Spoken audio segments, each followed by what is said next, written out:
You know, there's something profoundly interesting about the way we connect with other human beings. And I want to talk to you today about something that might be uncomfortable for some of you to hear, but it's important.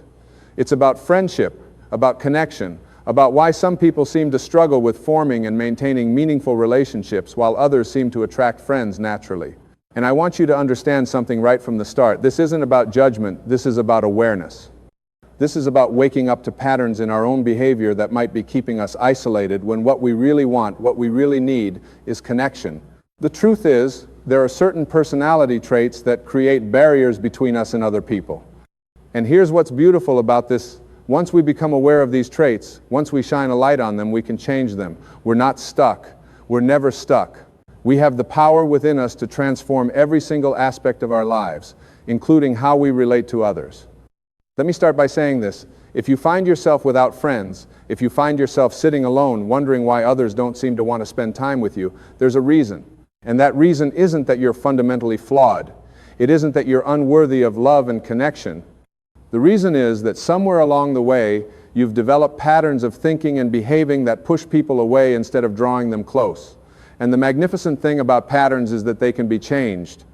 They can be rewritten. You can become a completely different person in your relationships if you choose to do the work.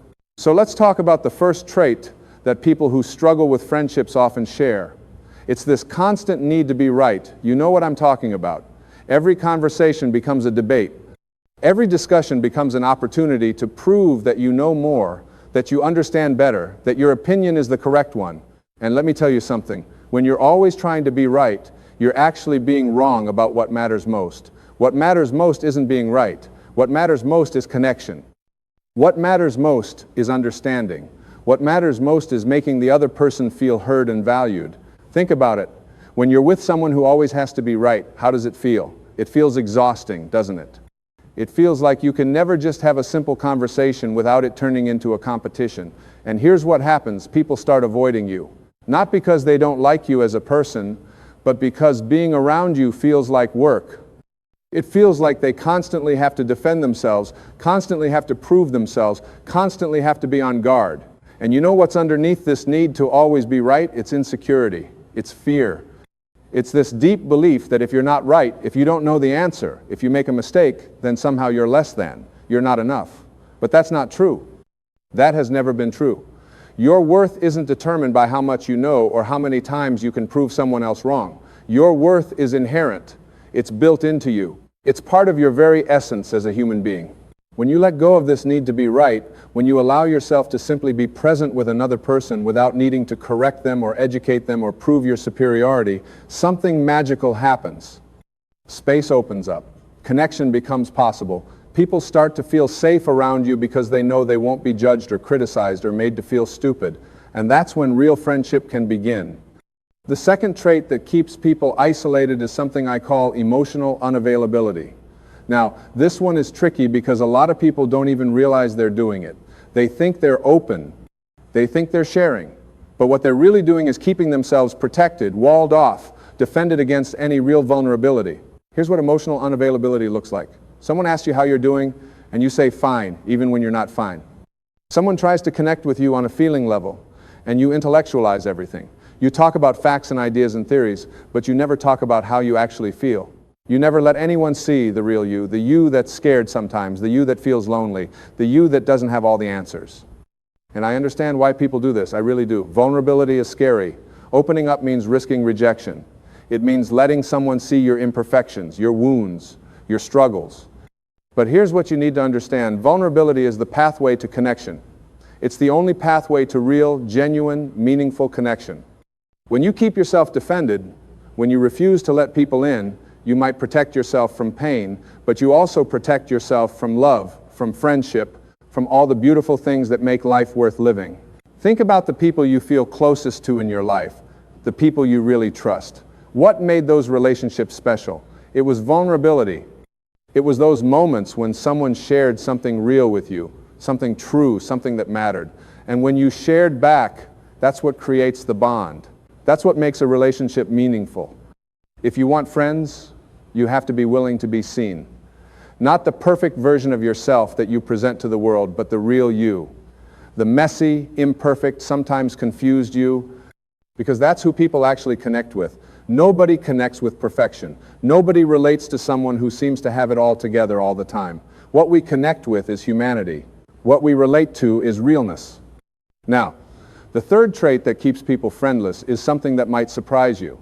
It's negativity. It's this constant focus on what's wrong, what's bad, what's not working.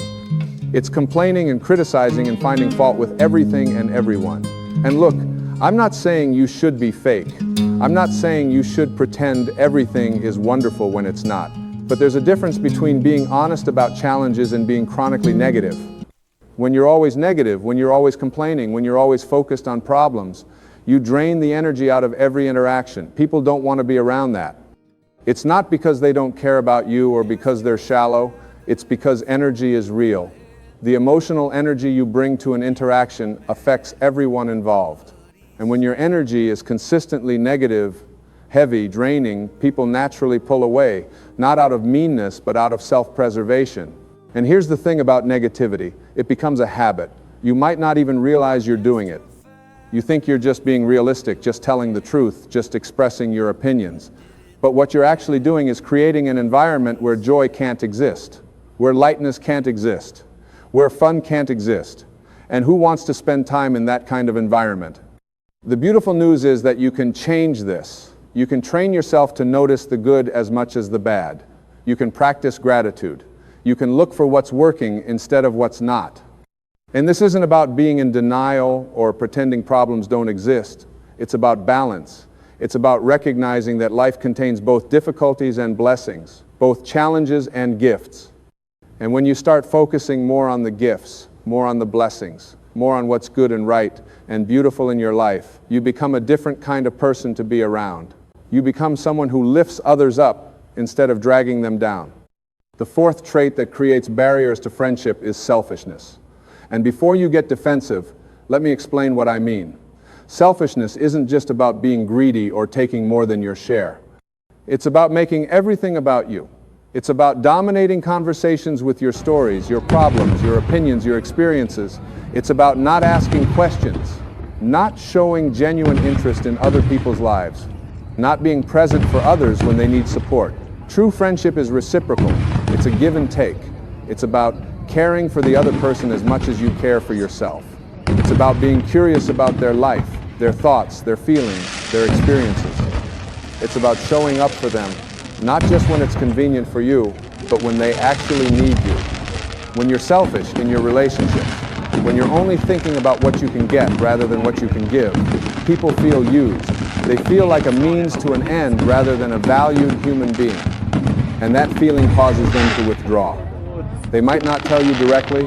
They might just slowly fade away, become less available, stop reaching out, and you're left wondering what happened, why you don't have any friends. But the solution is simple, even if it's not easy. Start giving, start showing up, start asking questions and really listening to the answers. Start being there for people without expecting anything in return. Start caring about others as much as you care about yourself.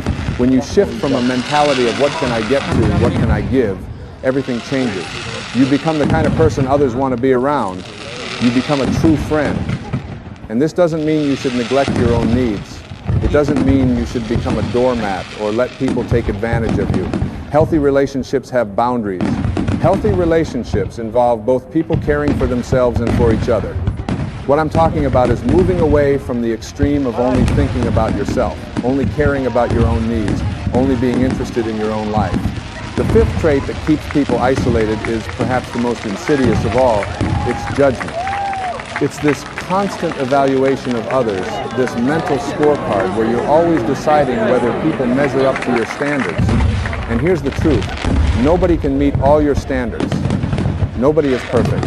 Nobody is going to do everything the way you think it should be done or believe everything you believe or behave exactly as you think they should behave. When you judge people harshly, when you criticize them, when you focus on their flaws and their mistakes and their shortcomings, you create distance. You create a wall between you and them. Because people can feel judgment even when you don't say anything. It comes through in your body language, in your tone of voice, in the way you look at them. And when people feel judged by you, they don't feel safe. They don't feel accepted. They don't feel loved. and so they stay away.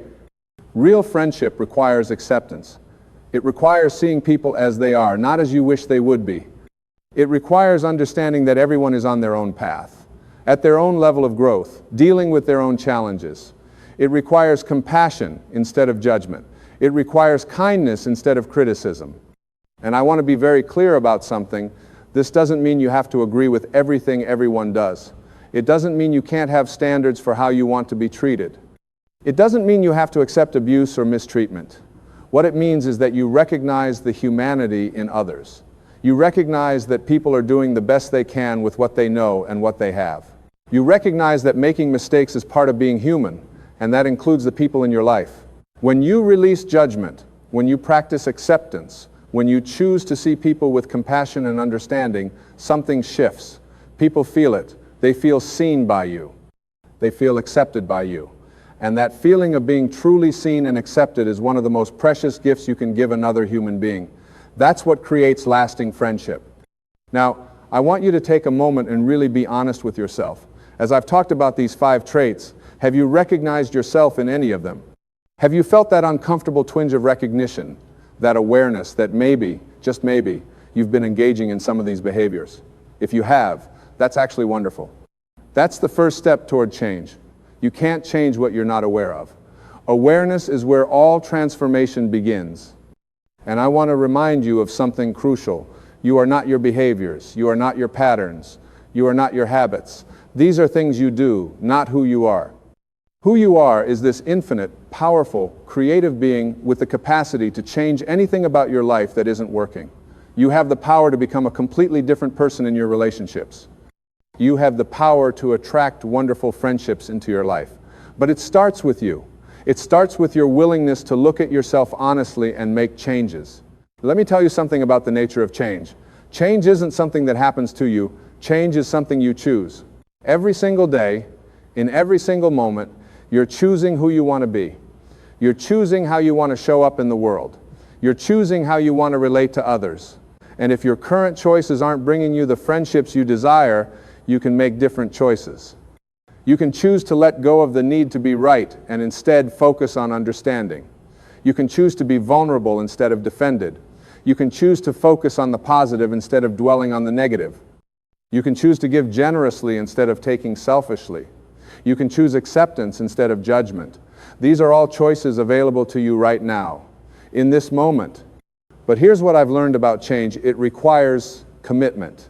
It requires practice. You're not going to transform overnight.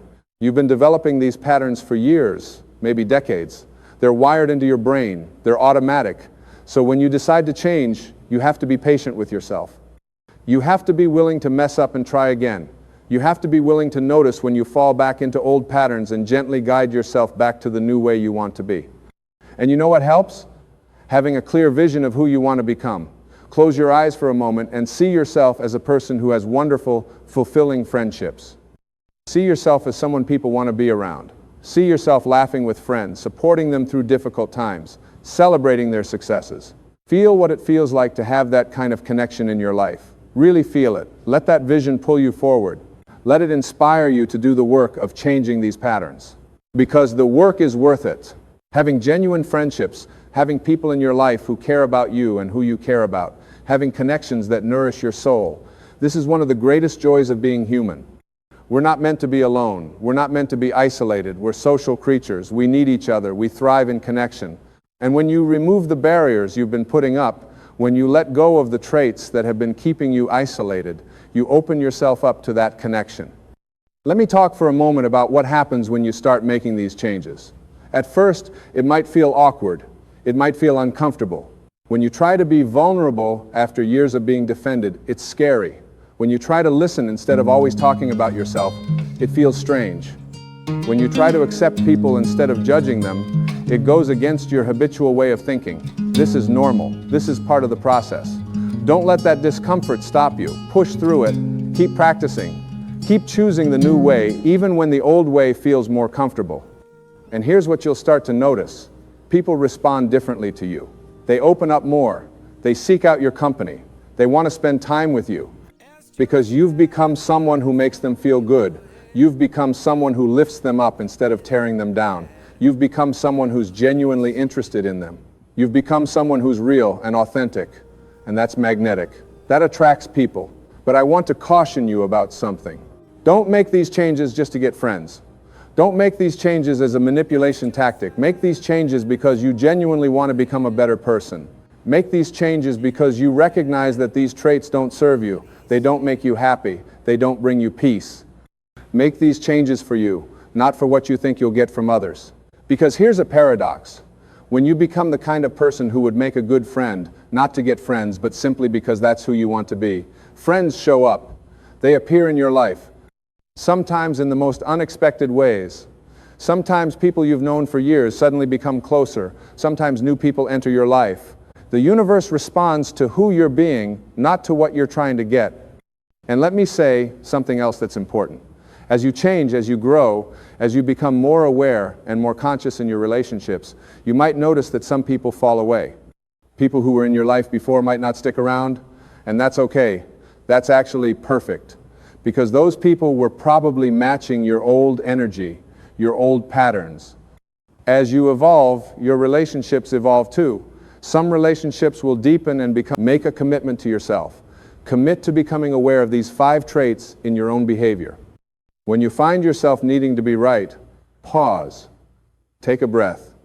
Ask yourself, is being right more important than this relationship?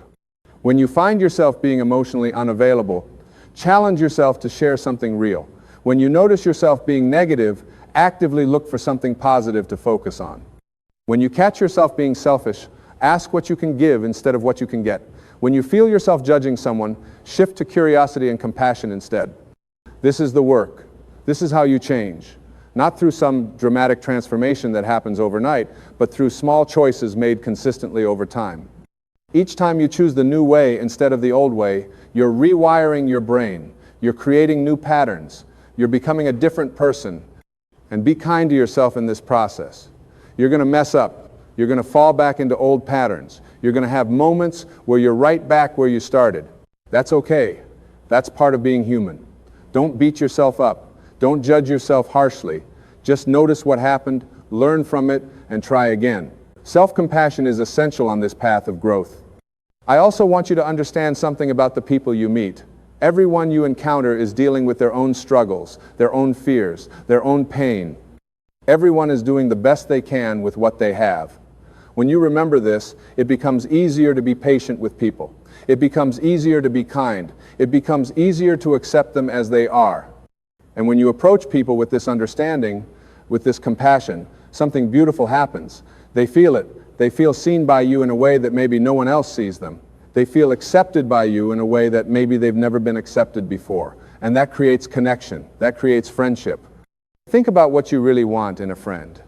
You want someone who listens to you, right? Someone who's there for you, someone who accepts you as you are, someone who's honest with you but kind, someone who celebrates your wins and supports you through your losses, someone who's reliable and trustworthy, someone who makes you feel good about yourself, someone who brings joy and lightness to your life. Now, here's the question. Are you being that kind of friend to others? Are you listening? Are you showing up? Are you accepting? Are you honest and kind? Are you celebrating others' successes? Are you supporting them through difficulties? Are you reliable? Are you bringing joy? If you want these qualities in a friend, you have to embody these qualities yourself. You have to be the friend you wish you had. This is what it means to take responsibility for your relationships. It's easy to blame other people for your loneliness. It's easy to say that people are shallow, that no one cares, that everyone is too busy or too self-absorbed. And sure, some of that might be true. But you can't control other people. You can only control yourself. You can only work on your own growth, your own behavior, your own energy. And when you do that work, when you really commit to becoming the kind of person who can have deep, meaningful friendships, everything changes.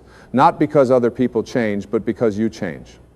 And when you change, your experience of life changes. The opportunities that show up change. The people who come into your life change. Let me tell you about what I believe is at the root of these 5 traits that keep people friendless. At the core, it's fear. Fear of not being enough. Fear of being rejected. Fear of being hurt. Fear of not being in control. Fear of being seen for who you really are. And so you develop these protective mechanisms. You need to be right to feel worthy. You stay emotionally unavailable to avoid being hurt. You focus on the negative to feel like you have some control. You act selfish because you're afraid there's not enough for everyone. You judge others to feel superior and protect your own ego. But here's the truth that can set you free. You are enough. Right now, exactly as you are enough. You are worthy of love and friendship and connection. You don't have to prove anything. You don't have to be perfect. You don't have to have all the answers. You just have to be willing to show up as your authentic self and connect with others from that place of authenticity. When you really get this, when you really understand that your worth is inherent and not something you have to earn or prove, these protective mechanisms start to fall away. You don't need to be right because you know you're valuable either way. You can be vulnerable because rejection doesn't diminish your worth. You can be positive because you trust in the goodness of life. You can be generous because you know there's abundance for everyone. You can release judgment because you don't need to feel superior to feel okay about yourself. This is the foundation of everything.